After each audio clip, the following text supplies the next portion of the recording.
about my guest who's streaming live on Facebook, Kimberly Dvorak. The last name is spelled D-V-O-R-A-K. She's an award-winning national security, border security investigative reporter for TV, radio, and the print media. Kimberly, by the way, is also the senior foreign policy advisor for the Committee for Responsible Foreign Policy. And she's a TV correspondent for CW6 News, CW6 News San Diego, as well as One America News Network. Her website, thekdreport.com. Kimberly, how are you? I am fine. How about yourself, Chuck? I am fair to partly cloudy and trying to, what is the word today? Lower my expectation. Yes. There you go. That's probably best. But we never do that on this radio program. No. Well, what's sneaky Biden been up to? Kimberly has the report now that he's been secretly flying unaccompanied minors into different areas of the United States, primarily up around New York City and Connecticut, I guess, right? Yeah, New Jersey as well. Most likely because those states are open to taking care of the unaccompanied minors that are now crossing the border at nearly 19,000 per month now. And those numbers were considerably lower under the Trump administration. I think it was roughly like 1,200. So there are more and more of these parents that are entrusting their children's lives with the coyotes who are smuggling these kids and getting them to cross the border, where once they come across the border and they don't have a parent with them, HHS is now poised. They have to take control of them, and they have to relatively quickly process them and get them to detention facilities and or find people in foster home care that is willing to look after these children. So if you look at the fact that they're getting themselves into the foster care, how's that affecting American children who are in foster care and don't have parents? I mean, is their care lessened because we have these extraordinary numbers that are coming across the border? And then also, they said they have sponsors. Okay, well, who are these sponsors that are taking all of these children? Back in the old days with border crossing and people wanted to come to America from Mexico and Central America, they had to find themselves a sponsor that would be willing to be held accountable financially if these migrants that came up to work did something wrong. So I mean, so when they say sponsors, I think it's also worth noting that we really don't even know what the definition is for the sponsors in the when it comes to undocumented children crossing. Yeah, let me give the listeners some of these figures you have, and then I have some more that I want to throw in. You're saying that there were a staggering 18,958 encounters between the Border Patrol and unaccompanied children in July. 18,958. In August, the figure was 18,847, and that is up 655.6% from the previous year. Yeah. Now, I have another thing, some U.S. Custom Border Protection figures showing that just during July and August, all right, 37,805 unaccompanied minors were caught entering the United States from Mexico, usually after being abandoned by professional smugglers, which, are called the coyotes. Yeah. And then they even got little tiny children, that are dropped over the border wall. Yeah. I don't know if they're put on an airplane or not. Possibly not. I would imagine they are. After the debacle that we witnessed all summer, it's when you look at how many people were living under a bridge, basically, right at the entryway into the United States, right at a port of entry. So when you look at something like that and you see these staggering numbers, and again, these are numbers that are reported, we have no idea how many are gotaways. And that means that Border Patrol cannot be absolutely everywhere. And so there are a large number of these, unaccompanied minors that are traveling further and deeper into the United States. What are they doing with these children? I mean, they're actually trading them for, in the sex trade in this country. They're using them for that purpose. They don't even know who they actually are, what their names are, where were they born? We don't know any of that information. So this just makes the social services, it makes it a lot more difficult for them to, kind of, get these kids in there and try to figure out what they're dealing with. The horror and the nightmare that it takes them all of these weeks to cross through Mexico and then up across the border. I mean, what they've witnessed, probably murders. They've definitely, most of the, like 80% of the females have been raped. So, I mean, those people are going to require extra care over just regular people that are coming into the country. And, why are we allowing this to continue to happen? And, I think it's a question for the Biden administration, and they better start getting on point here because, being flippant about what time the kids are flying into the airports in the middle of the night saying, oh, you just don't like the time we're flying them. Well, yeah, most kids are sleeping at that time. And, where are you taking them after you get to the airport? They're not obviously at their destination at the airport. So, we saw Jen Psaki yesterday with a very snarky response saying, well, I'm sorry, you just don't like the departure time we're dealing with. I mean, and that's, that's also that they just don't understand the gravity, the sheer gravity. We don't want these kids to be trafficked. We don't want these kids to have an exponentially more horrific life because they've fallen into the hands of, sponsors, and we don't even know who the sponsors are. I mean, it could just be a local cartel. We don't know. About a week ago, there was a report where a young male was raped. Yeah. And it's I don't know. Maybe it's a built-in defense or something. But when you start talking about young children involved in sex trades, and some of them just I don't want to talk about it, but yeah, it's really bad, but I don't want to talk about it. You know what I mean? There's an interesting thing here. Let me see if I can find it. Yeah, we talk about, the timeline. Westchester County said that these flights were arriving 10:49 p.m., 9:52 p.m., and that was Friday. They got off and they were piled into buses. Then I have one here. Flight tracking data suggests around 2,000 migrants were snapped after sneaking in, and their flights, if I can find it. Records show some of the planes touched down between 6:30 a.m. All right, that's not too bad. Yeah. But then there were two that arrived from Houston at 2:13 a.m. Yep. and 4:29 a.m. and that was August 20th. Yep. And and like your report says, people are sleeping who are at the airport and they're not accustomed to all these planes all of a sudden. Yeah. Sneaking in, but is this another thing that you just got to get used to because it's the Biden administration?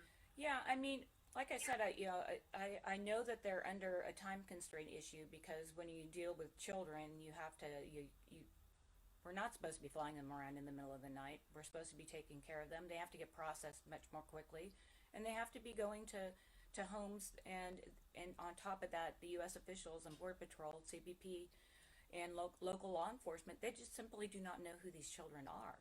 And so if we're not able to figure out who these kids are, and we're not going to be able to safely put them into a foster situation where they're now having to deal with, other people that are their age but haven't had the same experience, they don't speak the same language, it's going to lead to more behavioral issues down the road.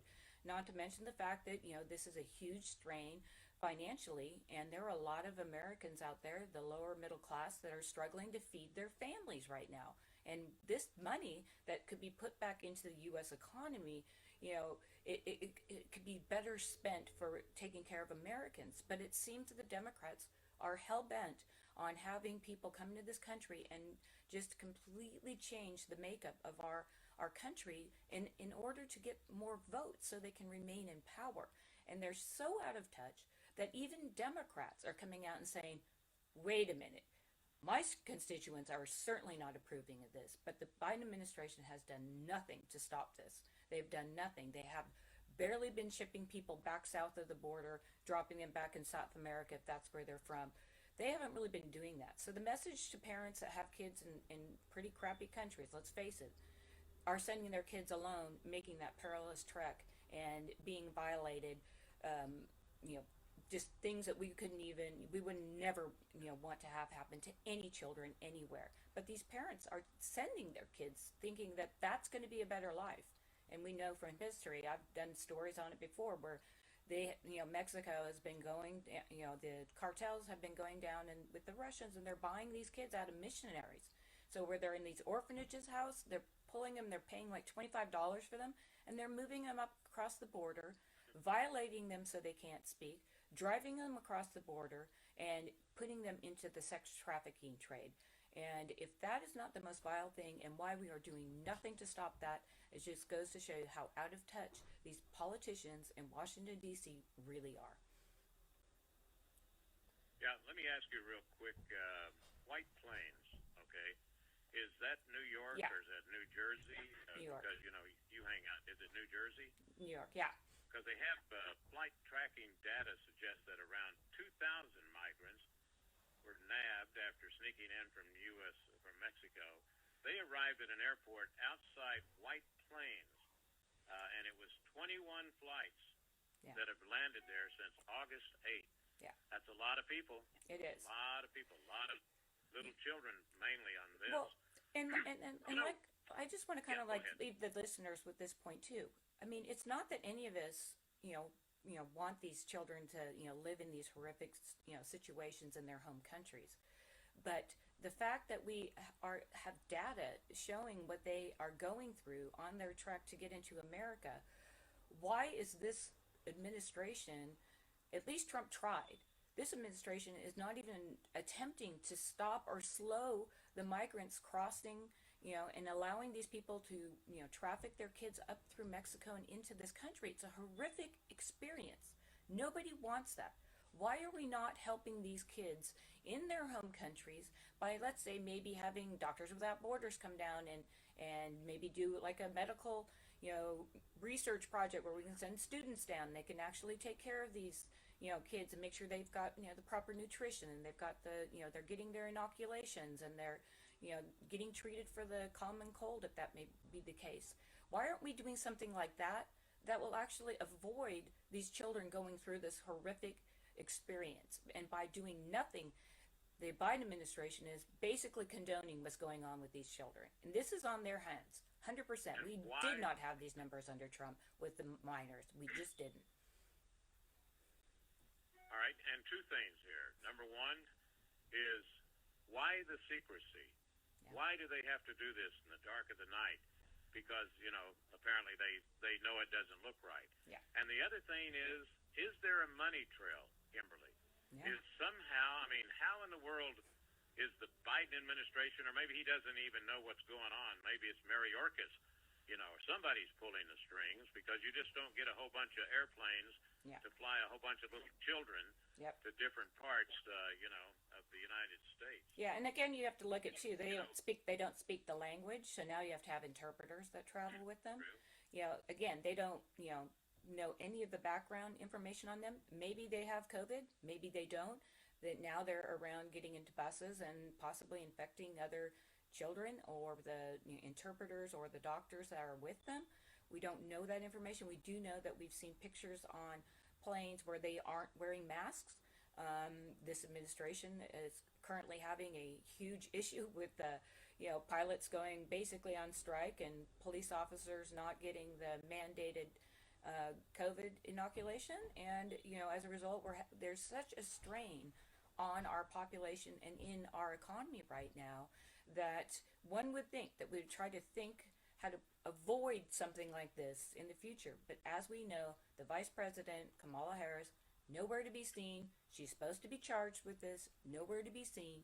And it's very sad because these kids are going through horrific experiences that nobody would wish on their worst enemy. She's working on her next movie. Yeah. Movie. I said her on her next devil, didn't I? Yeah, probably pretty close there. Here's a story that you might be interested in that ties in with a lot of this, about when you all of a sudden have open borders. I don't know if you saw this or not, but boy, this shocked me when I ran across it for my newscast today. France has rolled out new plans to invest millions of euros in taxpayer money because they're going to start promoting Islam across the country. Yeah. Good and the luck French with that. schools are prioritizing teaching the Arab language and promote Islamic culture. Open border. Remember when they let them in? Yep. It's all right. Let's let those people in. Yeah, the same thing in Help 'em Germany out. as well. Yeah. And we also know that the second largest population of Turks is in Germany, and they're allowed to vote in Germany as well as in Turkey. So we're seeing a lot of these Muslim countries send some of their people over here, and then of course their goal is to also repopulate children inside the Muslim religion. In most cases, that's just fine. But what you're seeing is in Europe, they're getting unbelievable benefits on top of that. So taxpayers are now paying for that, and we've seen across the EU the no-go zones, and we're starting to see those here now, and that should startle everybody. Well, France. I mean, they're gonna switch their whole education Yep. towards Islamic, Arabic language, the Yep. whole thing. Yep. Wow. It'll never happen here, though. Don't worry. Never, ever, ever, ever, never. Yes. Sounds like you know who there. Yeah. In London. It's free. During the It's World War free. II. Yes, there you go. We're gonna take a break. Another reminder: Kimberly Dvorak, Dvorak, streaming live on Facebook, and this report will be posted in its entirety on her website, which is thekdreport.com. And talking about the Biden administration secretly flies unaccompanied minors up there near New York City and different areas in the dark of night, sneaking those children up there. I mean, Yeah.